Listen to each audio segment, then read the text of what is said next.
Ed Royce is chairman of the House Foreign Affairs Committee. He joins us right now. Representative, good to have you on the program. Welcome. Thank you. What do you think this tells us, that they are putting this video out, beheading a Japanese journalist? Why Japan? Well, for one thing, they're attempting to raise money. Last year, ISIS raised tens of millions of dollars by extorting ransom. And in this particular case, the original request was for, or demand was for $200 million. So that's one point. But the second point is that ISIS is messaging out to young men around the world that respond to their message to come and join the fight for the caliphate and come and kill the infidel. And that's part of the messaging that they use on social media in order to expand this terrorist organization. Let me ask you about how Army Sergeant Bo Bergdahl fits into all of this. Of course, he was the trade for those 5 Taliban fighters who now we learn at least one of them is back to fighting the militant fight. Is this part of that swap?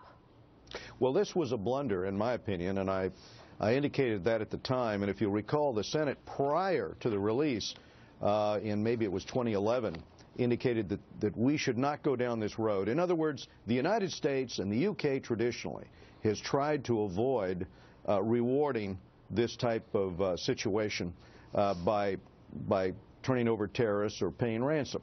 And in this case, the 5 that were turned over, 2 of them were top, not just Taliban fighters, but had high-level connections to al-Qaeda. Between them, they had slaughtered some 5,000 people in Afghanistan, religious minorities there.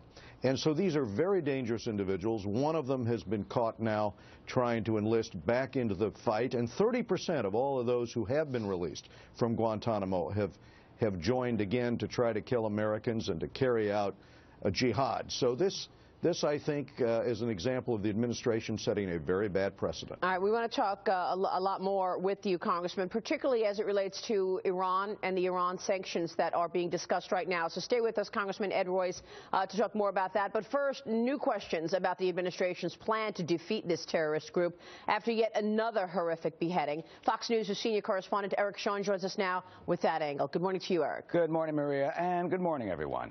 The president promises ISIS will be destroyed. Instead, it is only spreading.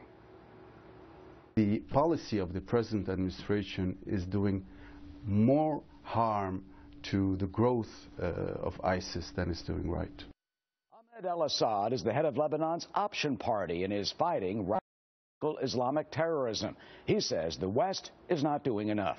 The ISIS atrocities, like the apparent execution of Japanese journalist Kenji Goto, has critics such as al-Assad faulting the Obama administration for, he says, not facing the ISIS threat quickly enough. In Iraq and Syria, American leadership, including our military power, is stopping ISIL's advance. And that, it turns out, is not really true. Our coalition forces did finally beat back ISIS in that key border town of Kobani. You know, it reportedly took 75% of all the airstrikes launched there so far to accomplish it. And despite that one glimmer of hope, the Islamic State vows to recapture the town as it scores successes elsewhere. According to the Wall Street Journal, the Islamic State's territory has grown in the last 5 months, from controlling this amount of territory in August to ruling this larger amount by last month, despite all of the coalition airstrikes. It is no wonder then that the Washington Post wrote, quote, "The Islamic State is growing stronger rather than weaker." Mr. Obama's passivity and false hopes are contributing to the steady worsening of the humanitarian and strategic situation. Kobani's relief, while welcome, won't alleviate the mounting catastrophe. And al-Assad says it's not just ISIS. The Iranian regime is the one sponsoring Hezbollah, is the one sponsoring Hamas, is the one sponsoring the Sadrists in Iraq, is the one sponsoring the Houthis in Yemen. So you cannot say that the Iranian regime is a radical movement that we can talk to, and the ISIS people are radicals that are a threat to the world. Well, ISIS has launched a series of attacks through Iraq and vows to spread its caliphate even further. This is those talks to try and stop Iran from building a possible nuclear bomb. Well, they continue to drag on for nearly 2 years now. Maria? All right.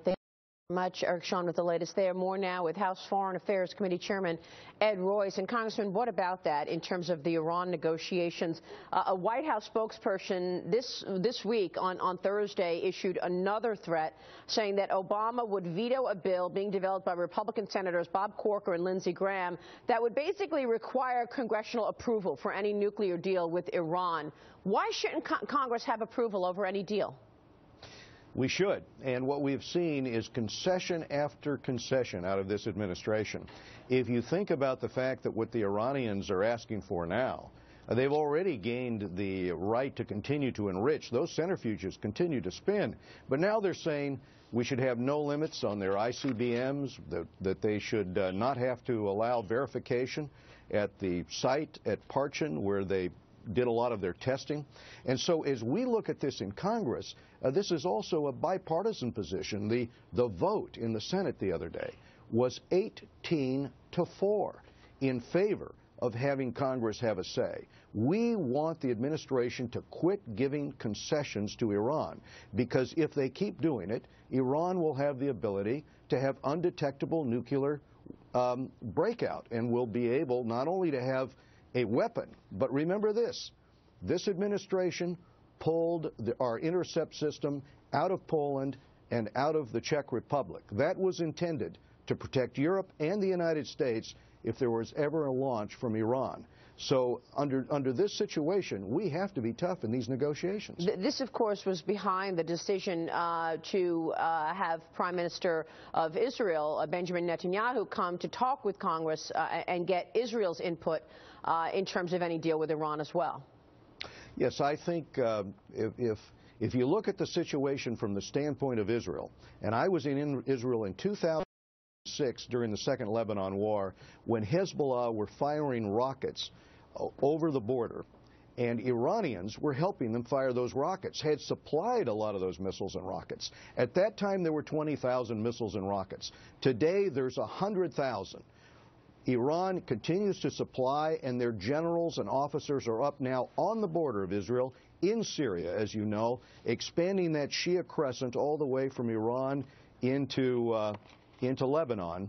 And so Israel is in a very precarious situation. We just saw what happened with Hamas. Now on their northern border, they have to contend with the other state sponsor of terrorism there that Iran is supporting, and that is Hezbollah. And Hezbollah takes their orders from Iran. So this is very concerning to them that simultaneous with the development of this nuclear weapons program, Iran is doing this buildup of missiles and rockets on the border across from Israel. All right, we will leave it there. Congressman, we'll be watching the developments. Obviously, we thank you for your time this morning. Thank you very much, Thank Congressman you, Maria. Ed Royce, joining us.